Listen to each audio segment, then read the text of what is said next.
Hello everyone, સ્વાગત છે તમારું ચેનલમાં। આજે આપણે બનાવીશું કાઠિયાવાડી વઘારેલી ખીચડી। ખીચડી બનાવવા માટે મેં બાસમતી ચોખા લીધા છે। તમે કોઈ પણ વેરાયટીના ચોખા લઈ શકો છો।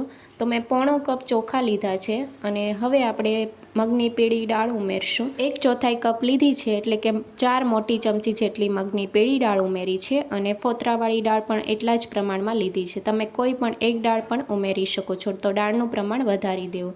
સાથે 4 મોટી ચમચી જેટલી તુવેર દાળ, બધી જ વસ્તુને મિક્સ કરી લઈશું અને 2 થી 3 પાણીએ વોશ કરી લઈશું। તો દાળ અને ચોખામાં પાણી ઉમેરીને આ રીતે વોશ કરી લેવાનું। તો અત્યારે પાણી આ રીતનું આવે છે, તો સાફ પાણી આવે ત્યાં સુધી આપણે વોશ કરી લઈશું। તો અત્યારે સાફ પાણી છે, તો 10 મિનિટ માટે આપણે પલાળીને મૂકી દઈશું। અને હવે આપણે પ્રેશર કુકરમાં 4 કપ જેટલું પાણી ઉમેરશું। પાણી તમારે વધારે ઓછું થઈ શકે છે, તમારે ઢીલી જે રીતની ખીચડી ખાવી હોય એ રીતે તમે પાણી ઉમેરી શકો છો। 1/4 ચમચી જેટલી હળદર પાવડર ઉમેરીશું અને સ્વાદ પ્રમાણે મીઠું।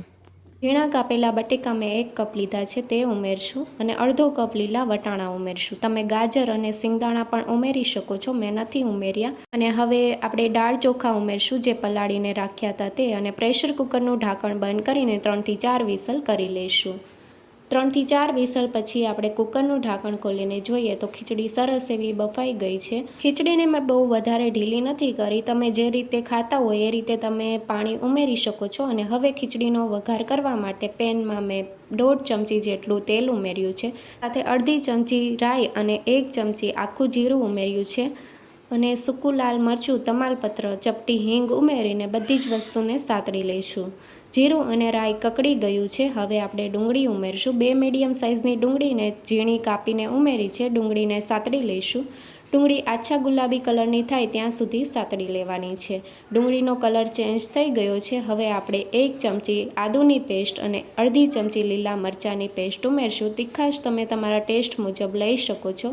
બધી જ વસ્તુને સાતળી લઈશું, બહુ વધારે વાર નહીં લાગે, થોડી જ વારમાં સતળાઈ જશે। હવે ટમેટાં ઉમેરશું। ટમેટાં પણ ઝીણા કાપીને લીધા છે। ટમેટાં જલ્દી કૂક થઈ જાય તે માટે સ્વાદ પ્રમાણે મીઠું ઉમેરશું, જેથી ટમેટાં જલ્દી સોફ્ટ થઈ જશે। તો 1 મિનિટ માટે આપણે સાતળી લઈશું। મસાલા ઉમેરી દઈશું। અડધી ચમચી હળદર પાવડર, સાથે 1 ચમચી ધાણા જીરું પાવડર ઉમેરીશું અને લસણવાળી પેસ્ટ ઉમેરવાની છે। તો મેં લસણને અગાઉથી જ ખાંડી લીધું હતું, સાથે તેમાં સૂકું મરચું ઉમેરીને લસણની ડ્રાય ચટણી બનાવી લીધી છે। તો 1 ચમચી મેં લસણવાળી ચટણી ઉમેરી છે। તો લસણવાળી ચટણી જરૂરથી ઉમેરજો, બહુ સરસ એવો ટેસ્ટ આવે છે। અડધી ચમચી ગરમ મસાલા પાવડર અને 1/4 કપ જેટલું પાણી ઉમેરીને મસાલાને થવા દઈશું। મસાલા સરસ એવા સતળાઈ ગયા છે। હવે જે બાફીને રાખી છે ખીચડી એ ઉમેરશું। 2 મોટા ચમચા જેટલી બાફેલી ખીચડી ઉમેરી છે અને હવે મસાલામાં આપણે મિક્સ કરી લઈશું ખીચડીને।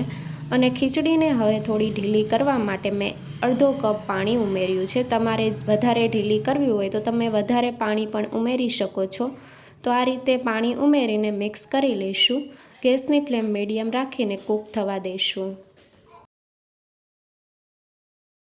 ખીચડીને થતાં 2 મિનિટ જેવું થઈ ગયું છે અને ખીચડી સરસ એવી કૂક થઈ ગઈ છે।